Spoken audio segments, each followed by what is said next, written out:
আছো? আশা করি তোমরা অনেক ভালো আছো। আমি মোটামুটি ভালোই আছি। তো আজকে বেশি বকবক না করে তোমাদের সামনে একটা ছোট্ট রেসিপি নিয়ে চলে এসেছি। আর রেসিপিটা কি? রেসিপিটা হচ্ছে লোটে মাছ। লোটে মাছ কারা কারা খেতে পছন্দ করো আর কে কিরকমভাবে রান্না করো আমাকে কমেন্ট করে জানাবে। আমি তোমাদের কমেন্টের আশায় থাকবো। আর আজকের রান্নাটা আমার অন্যরকম করে রান্না করবো। আমার তো খেয়ে খুব ভালো লেগেছে, তাই তোমাদের সাথে একটু শেয়ার করলাম। তো তোমরা এইরকমভাবে রান্না করে দেখবে, অনেকটাই ভালো লাগবে। তো চলো পুরো ভিডিওটা দেখবে, ঠিক আছে? থাকবে প্রথম তো লোটে মাছটা আছে, আমি লোটে মাছটা লবণ হলুদ লাগিয়ে রেখে দিয়েছি।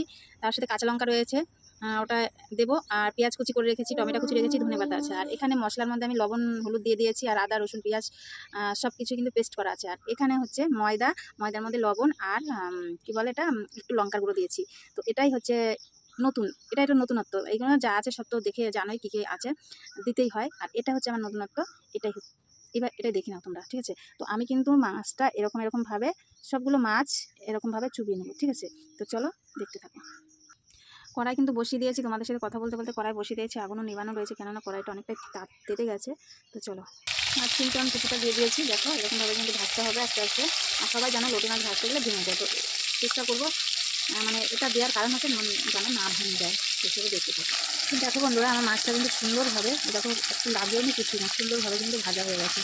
তো তোমরাও কিন্তু এইভাবে ভাজতে পারো, যারা লোটে মাছ একটু ভেজে খেতে চাও তোমরা কিন্তু এইভাবে ট্রাই করতে পারো, অনেক ভালো লাগবে, ঠিক আছে? অনেকে ধরো লোটে মাছ ভাজতে গেলে কিন্তু ভেঙে যায়, এটা কিন্তু এত সুন্দর একটা পদ্ধতি। চলো আমি মাছটা তুলে নিই।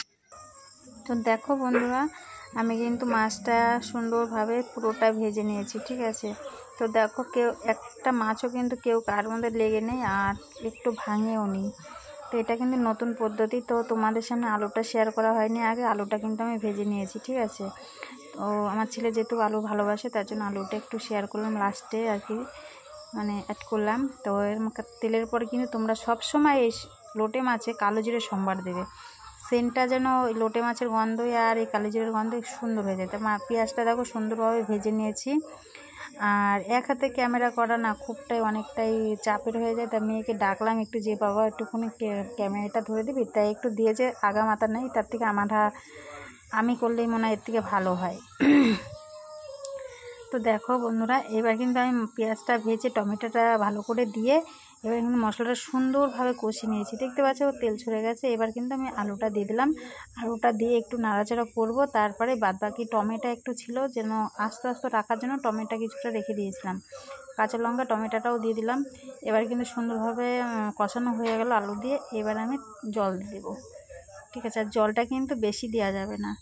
আর একটা কথা সবাইকে বলছি, ভিডিওটা কিন্তু তোমরা সবাই দেখবে আর অনেক অনেক শেয়ার করে দেবে, যেন এইভাবে সবাই একটু রান্না করে খেয়ে দেখো, অনেকটাই ভালো লাগবে।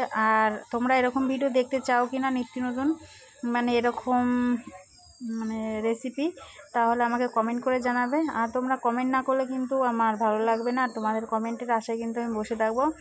তো সবার শেষে কিন্তু আমি একটু চিনি দিয়ে দিলাম।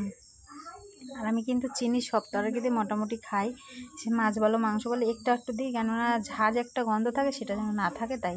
তারপরে কিন্তু আমি অ্যাড করে দিলাম ধনেপাতা। আর এই লোটে মাছে কিন্তু ধনেপাতাটা তোমরা সবাই অ্যাড করবে, ঠিক আছে? কেননা লোটে মাছের একটা অন্য ধরনের গন্ধ থাকে, সেই গন্ধটা ধনেপাতা দিলে বেশ অন্যরকম হয়ে যায়। তো সব দিয়ে কিন্তু লাস্টে মাখামাখি টাইপের হয়ে গেছে। তো দেখো কালারটা একবার দেখো তোমরা। তো বন্ধুরা, তোমাদের কাছে একটাই রিকোয়েস্ট, তোমাদের ভিডিওটা যদি ভালো লেগে থাকে লাইক কমেন্ট শেয়ার, আমার পাশে থেকো, সঙ্গে থেকো। আর আমার নতুন বন্ধুরা যদি হয়ে থাকো তাহলে আমার চ্যানেলটা সাবস্ক্রাইব করে নিও, আর পাশে থেকো, সঙ্গে থেকো, ঠিক আছে? তো চলো বন্ধুরা, আমার এই ভিডিওটা এইটুকুনি, আবার অন্য কোনো ভিডিওর মাঝে আমি আসছি।